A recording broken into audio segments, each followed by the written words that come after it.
Il existe une version de toi qui ne se brise pas quand la pression arrive. Une version qui tient parole, qui ne s'abandonne pas en cours de route, qui reste solide même quand la vie se resserre. Laisse-moi te dire une chose essentielle. Cette version n'est pas lointaine. Elle n'est pas dans le futur. Elle n'exige pas que tu deviennes une autre personne. Elle existe déjà. Elle n'est simplement pas entraînée. Aujourd'hui peut être que tu te sens fatigué, que tu réagis plus que tu ne le voudrais, que tu perds le contrôle émotionnel dans des moments qui demandent de la force. Mais ce n'est pas une faiblesse de caractère. C'est un manque de préparation mentale. Personne ne naît émotionnellement fort. La force émotionnelle se construit. Et elle se construit sous pression. Les stoïciens le savaient depuis des siècles. Ils enseignaient quelque chose de simple et de direct. Tout commence dans l'esprit. La différence entre ceux qui avancent et ceux qui abandonnent n'est ni le talent, ni la chance, ni la motivation. C'est la capacité à maintenir des décisions, même quand le corps se fatigue, quand l'émotion vacille et quand la volonté flanche. C'est exactement ce que cette vidéo va t'enseigner. 6 piliers stoïciens pour construire un esprit vraiment fort, capable de supporter les défis, de contrôler les impulsions et de continuer à avancer. Avant de commencer, réfléchis honnêtement. Où un esprit plus solide ferait-il une différence dans ta vie aujourd'hui? Dans les relations? Dans le travail? Dans la discipline? Commence, comme toute force mentale commence, par une décision claire. Écris dans les commentaires. Aujourd'hui, j'entraîne mon esprit. 2.13, leçon 1, les 4 piliers de la force mentale. La solidité intérieure, c'est pas vivre sans difficulté. C'est réussir à maintenir ta posture, ton comportement et tes objectifs solides, même quand le monde autour de toi semble s'effondrer. Un esprit faible réagit à tout ce qui se passe à l'extérieur. Un esprit fort gouverne ce qui se passe à l'intérieur.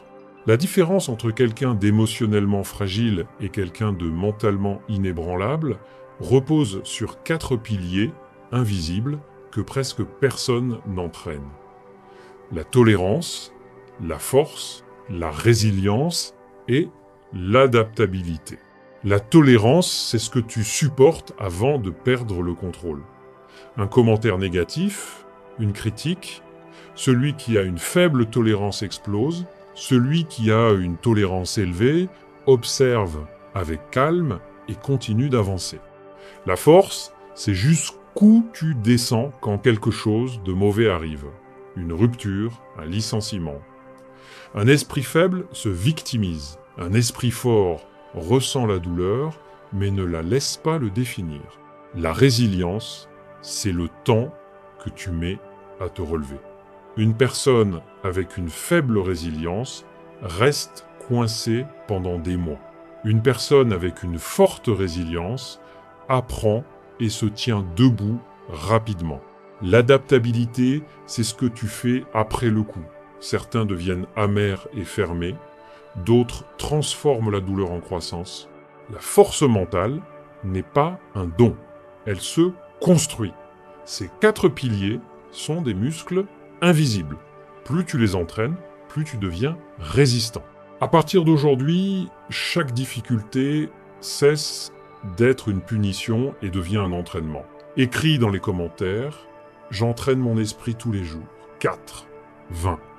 Leçon 2. La force naît dans l'inconfort.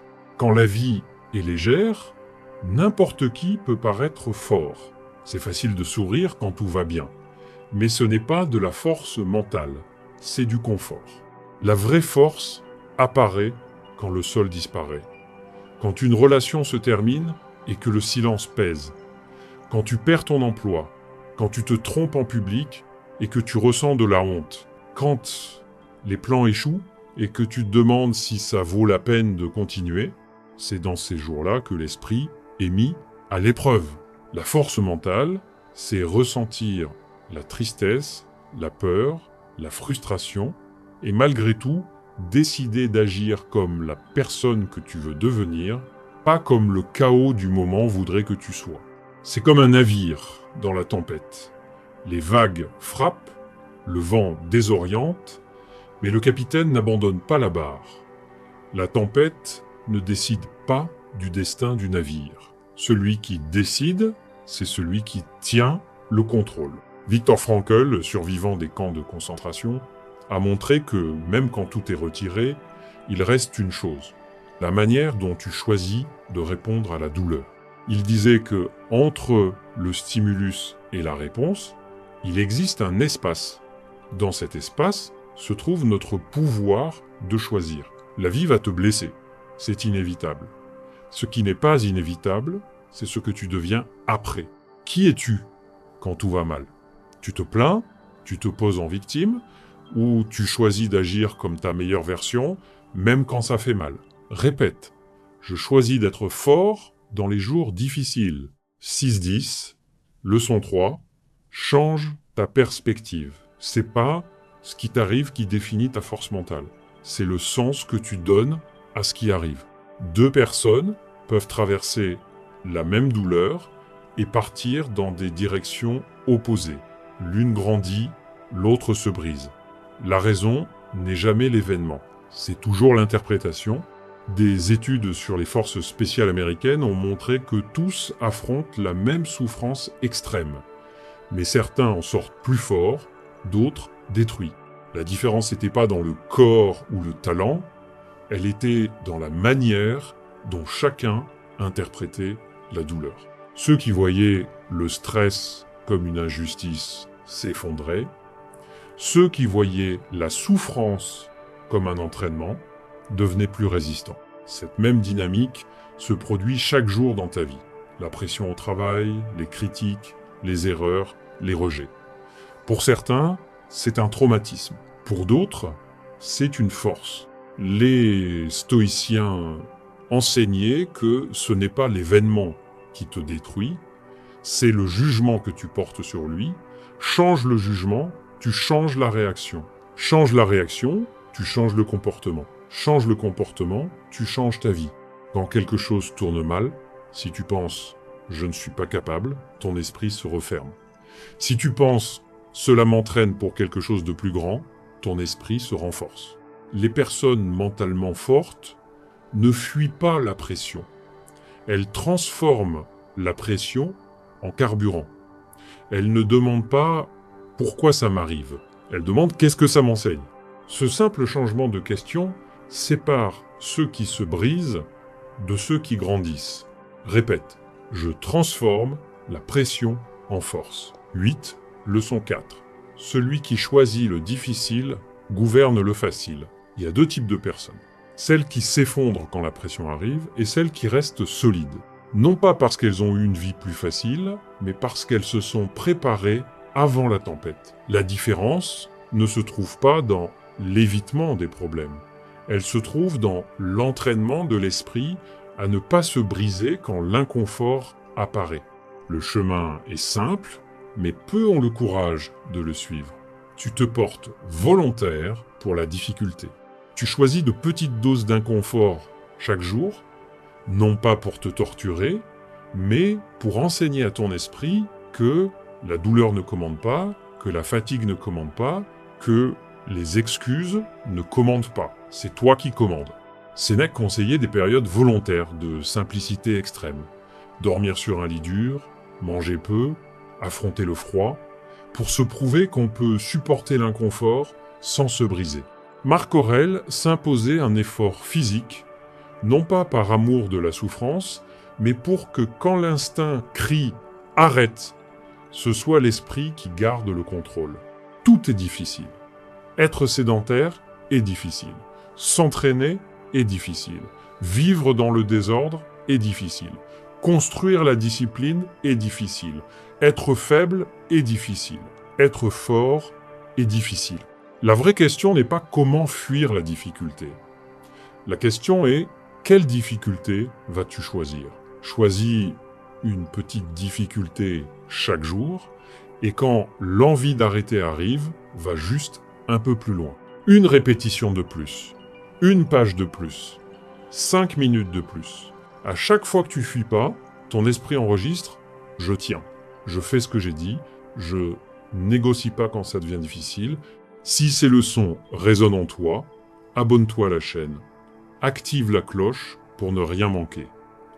Chaque semaine, nous renforçons ensemble cette force intérieure. 10. Leçon 5. Remplace la motivation par des systèmes. Observe la majorité des personnes qui essaient de changer. Elles commencent motivées, pleines de projets. Elles se lèvent tôt quelques jours, mangent mieux une semaine, puis la motivation disparaît et avec elle, les résultats. La motivation est comme une vague, elle monte fort, puis elle se brise et disparaît. L'esprit faible attend de se sentir bien pour agir. Il attend d'être inspiré, confiant, plein d'énergie.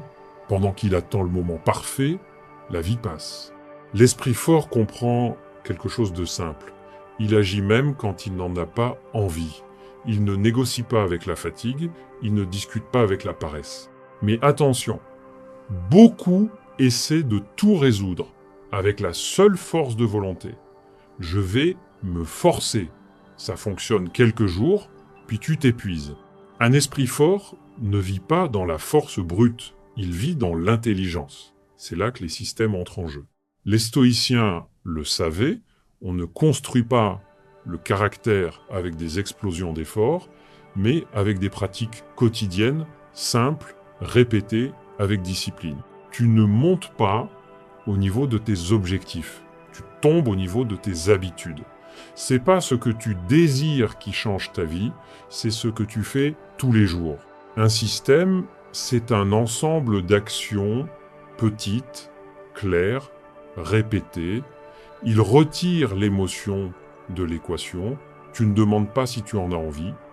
Tu exécutes l'erreur qui détruit presque tous les systèmes. Les gens commencent trop grands. Le vrai secret est de commencer si petit qu'il devient impossible d'échouer.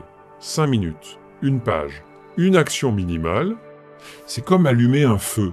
Tu ne commences pas avec une grosse bûche, tu commences avec une étincelle, un petit bâton, puis un autre, et soudain, le feu grandit tout seul.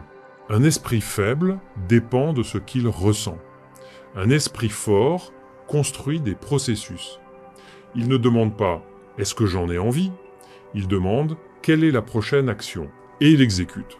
Ce sont précisément les mauvais jours qui construisent les personnes fortes. 11:50, leçon 6, présence et paix intérieure. L'un des plus grands ennemis de ton évolution, c'est le manque de maîtrise intérieure.